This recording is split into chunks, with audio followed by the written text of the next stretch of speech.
When I came to Kenya in 2003, we witnessed growth in the property market, and that growth was sustained right the way through to 2015. So even through the global financial crisis of 2007, we saw the Kenyan economy and the Kenyan property market grow year on year, all the way through to 2015. And 2015, a number of things happened, one of which was the introduction of the interest rate cap at the end of the year.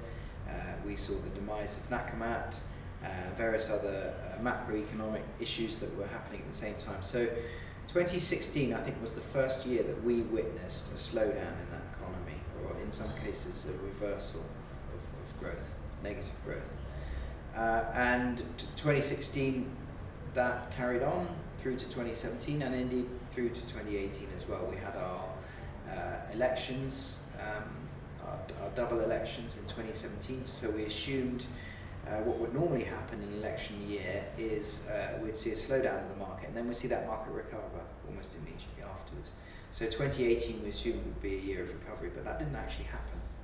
We saw stagnation carry on, and as I say, as a result of the interest rate cap, we saw a lack of liquidity, which prevails up until today. So 2019, we have an oversupply of property in virtually every sector.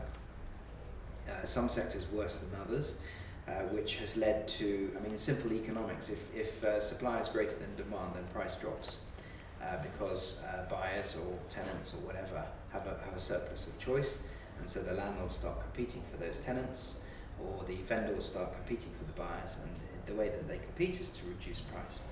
So I think our prime office rents in 2015 were probably 140 shillings per square foot per month, and that didn't really climb beyond that point, and we probably went down as low as 110, 120 for prime office space, and we're still at that level now.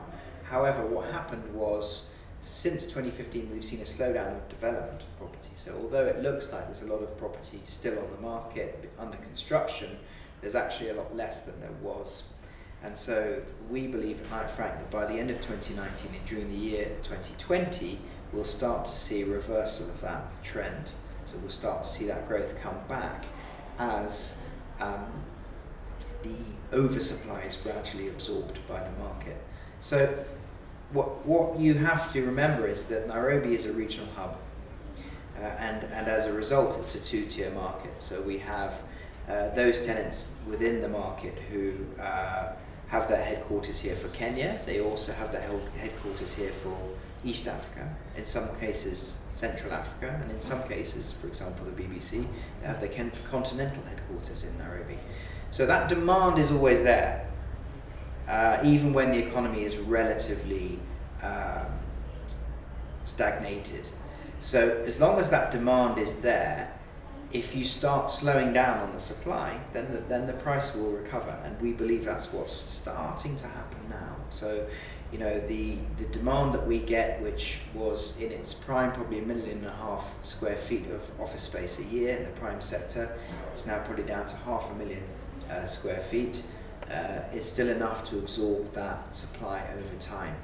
So all the office buildings that you see around Westlands, for example, are filling up, and there isn't a lot of space coming on in the future. In a year's time, there'll be very little space coming onto the market, and that's crucial to see a recovery in that sector. And I think that's what we'll see. Not a dramatic recovery, but a gradual increase in those open market lettings. So we'll start to see rents creeping up, 120, perhaps 130, maybe even getting to the 140 price that we had in 2015, perhaps during the course of 2020.